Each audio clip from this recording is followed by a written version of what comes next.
The Old Testament lesson today is from Genesis chapter 9, verses 8 through 17, page 7 in our Bibles.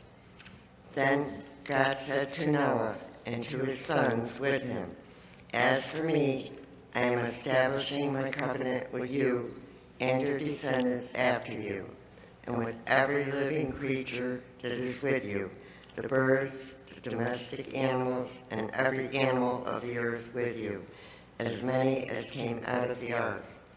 I establish my covenant with you, that never again shall all flesh be cut off by the waters of a flood, and never again shall there be a flood to destroy the earth." God said, "This is the sign of the covenant that I make between me and you and every living creature that is with you, for all future generations. I have set my bow in the clouds, and it shall be a sign of the covenant between me and the earth. When I bring clouds over the earth, and the bow is seen in the clouds, I will remember my covenant that is between me and you and every living creature of all flesh. And the waters shall never again become a flood to destroy all flesh. When the bow is in the clouds, I will see it and remember the everlasting covenant between God and every living creature of all flesh that is on the earth."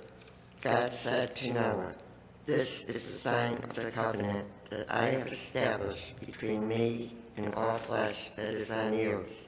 This is the word of the Lord. Thanks be to God.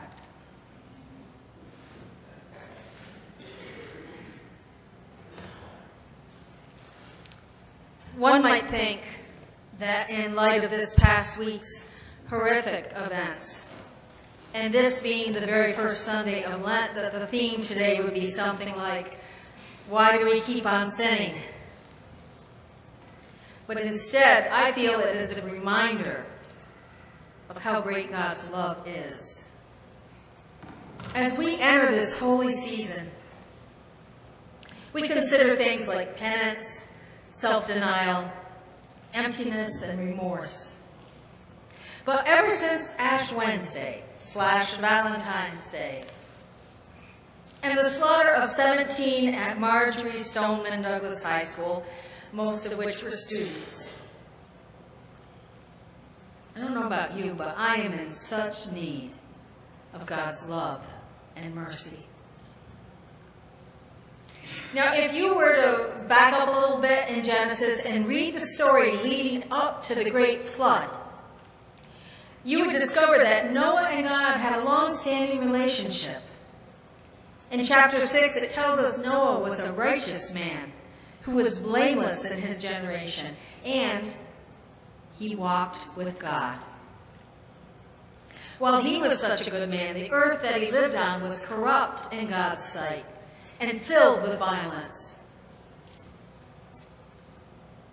That could be a description of the earth today, don't you think? Anyway, because all flesh had corrupted its ways upon the earth, God told Noah that he had decided to destroy every living thing along with destroying the earth. So today picks up the story after the building and boarding the ark, after the 40 days of drifting on the water and the flooding that Noah and company had endured. After the water had subsided and all had been delivered safely on dry ground, Noah built an altar and sacrificed to God. It was then that God promised to never again curse the ground because of humankind, nor destroy every living creature as had been done by the flood. Just prior to today's reading, God says, "Just as I gave you the green plants, I give you everything."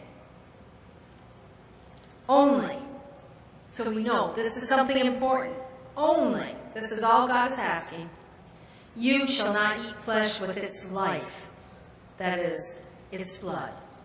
"Whoever sheds the blood of a human, by a human shall that person's blood be shed.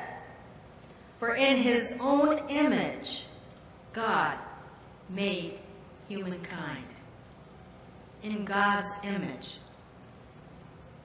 You see, the only thing God asked in return for his promise was that they would not take another's life. And then we continue on with today's reading. This is the very first covenant that God makes in the Bible. And it is with every living creature. Did you notice that? Every living creature that was on that ark with Noah and his family. This is a covenant, a promise to all of God's creation. This week's text is about remembering and reminding and about relationship. It's about a covenant, a promise. And it seems that even God needs to be reminded, in this case, by a beautiful rainbow. If you read the text carefully, you'll see none of this was Noah's idea. It is God who initiates the entire plan, the promise, and the reassurance through the rainbow. I found this image, and it's looking out through this stone section in a mountain. It looks like a heart. Isn't that beautiful? I thought, how lovely is that, especially after this week's Valentine's Day? You know, we learn a lot about God in this story. God refuses to give up on us. And God's heart was touched by creation's suffering. The God declaring this covenant is not an objective judge meting out justice, but rather, he is a lover, grieved to the heart at the beloved's violence, yet still seeking reconciliation, or, if you will, a way back to what once was. You know how when a computer slows down and it doesn't perform the way it did at first, you restore it or reboot it. Well, I think that this whole flood thing was like God doing a reboot of creation.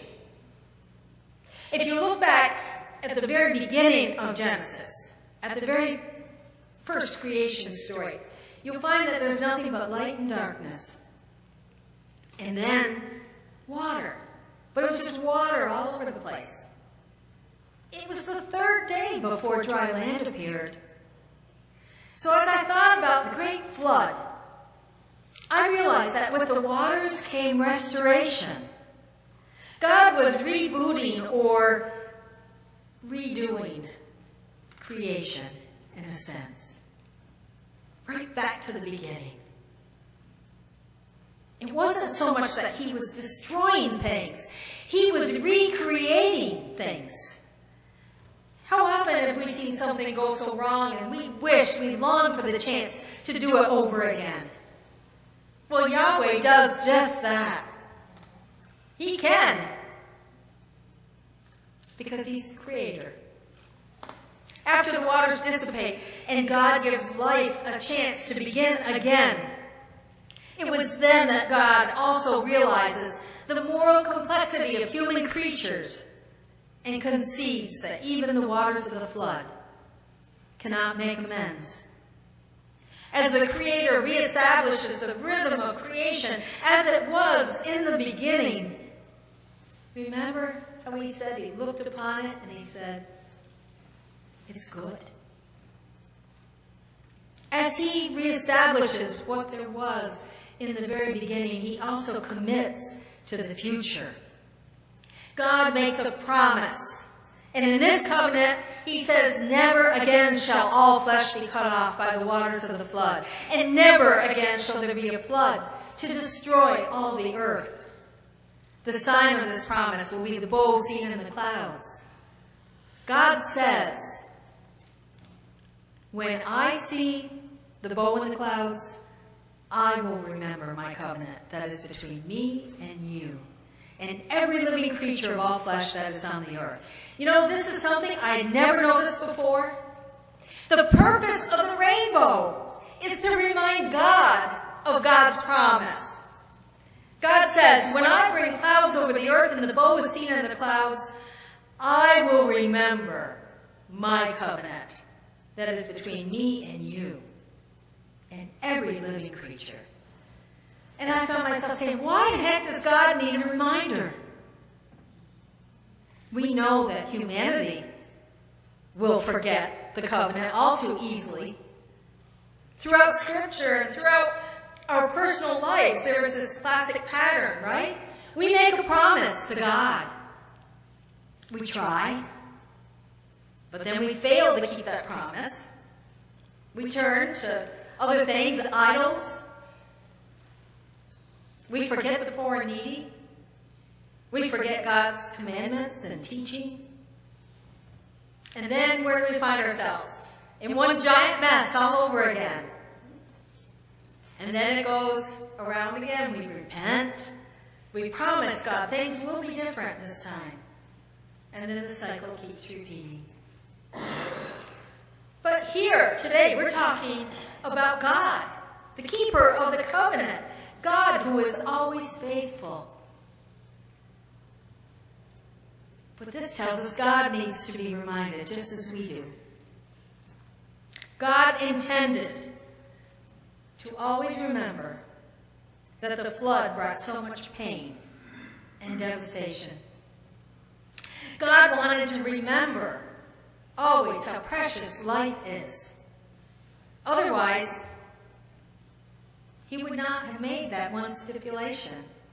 The one thing he asked was that no life be taken. But here we are. Here we are, thousands of years later, and we are no better off. We listen to the news reports, and all I hear is the same old tired stuff. Debates over whether or not guns kill people. Debates over whether it's just insanity that kills people. Well, I hate to tell you, but it's both. Both are responsible for these deaths. Legislators are also responsible when they refuse to work together to find a better way. The underlying problem is a lack of respect and love for our brothers and sisters who, just like we, are also created in the image of God. The one thing that God asked of us in this covenant, that the only covenant he made with all of creation, was that we would revere and respect life, and we have failed. Humanity has failed. Matt, if you would, put that second slide up. Here's another rainbow. We painted a bench with rainbow colors. Now, this isn't just about an agenda. What this represents is the fact that we need a reminder that God loves everyone. Everyone. Everyone is precious in God's eyes. So when it's not raining and there's not rainbows in the skies, we have a rainbow bench to remind us. To remind us of how God wanted us and created us to live together. It is time to stop debating. It's time to stop giving empty platitudes like, we're praying for you. It's time for our lawmakers to stop using pitiful excuses like, oh, this is not the time for this discussion. We need to mourn the lost lives.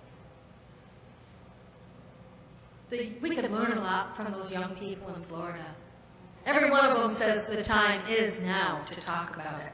If ever there was a time to come together and work on a solution, it is now. There are two commonalities in all of these school massacres. Number one, they all use AR-15s, which is a semi-automatic weapon. We know that. It's a fact.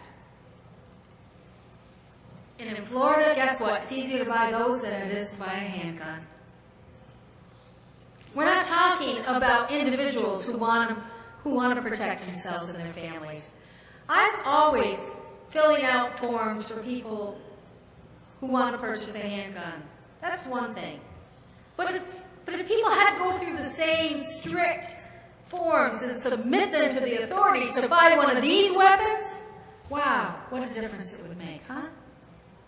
The other commonality is that researchers have found that killers that with this kind of mass murder don't just snap. They plan. They acquire weapons. These children take a long, considered public path toward violence. Often shooters are inspired by past shooters, even as far as in purchasing what clothes they're going to wear during the attack. Now, the perpetrators are not necessarily loners. They are, in fact, joiners whose attempts at social integration have failed. They fall into one of three categories: psychopathic, psychotic, or traumatized. And whether their mental instability is caused by bullying or traumatic childhoods or simply being excluded, the root is the same. They are people, it is safe to assume, who have not felt loved or valued or affirmed. We know, don't we, that God placed the bow in the sky to remind God's self how precious all of life is. That was God's reminder. If 19 mass shootings since the first of this year do not remind us how precious life is, what will? We cannot ignore the reminder this time. These young people who were slaughtered matter. If it were one of our own, for one of these little ones walking around here, we would be just as outraged as that mom whose that video clip was aired on CNN. But guess what? These 17 are our own. They are our brother, our sister. They are our children. They are our grandchildren. What lengths would we go to in order to protect those that we love? God must weep over the tragedy of his creation. Perhaps the only thing that prevents another reboot is a promise made thousands of years ago. And reminders of colors displayed in the clouds. That's the only thing standing between us and total destruction. This last slaughter is our reminder of how precious life is to God and how precious life should be to every one of us. May this reminder move us to action and solutions for all of humanity, not just for those we call our own. Now, if you're wondering, yeah, but I don't know what I can do, there are things we can do. If you notice in the bulletin, I've had notices and I've asked. Because I've been in classrooms in elementary schools where those children are just hungry for a kind word or a hug, somebody to help them. The teachers are overextended, they're overwhelmed. And you know what? Those kids need to be loved. They may not feel loved at home, but they need to feel loved by somebody. That's something you can do. Give an hour, 1 hour a week, and go in and show a child that they are valued and loved. Another way is sign a petition. For God's sake, we need to march on our legislators' offices and tell them enough is enough. We don't want any more of these weapons able to be purchased by a 19-year-old with mental health issues. And we want them to get the mental health help that is needed. When we gutted our mental health system years ago, well, look what's happened since. You know what? I know what I'm going to do. I'm going to do everything in my power to stop the sale of these kinds of weapons and to help our children feel that they are valuable. The promise today is more to the children than it is to anybody else. So kids, hear me. I handed out those rocks earlier that said beloved. That is a sign of my promise to you. My promise that I will not stop working in reform until those horrible weapons are taken out of existence and circulation, and you no longer have to fear going out to public places. You need to feel safe, and you need to feel loved. So my promise is also twofold. I promise that I will always be there when you need me. If you need somebody to talk to, when you're afraid or when you feel that you're not lovable, you come and see me, and I promise you I will be there. And I make that promise to the big kids too. You're not forgotten either. But there are things we can do. I just pray that we remember and we are reminded for the last time how precious life is. Amen.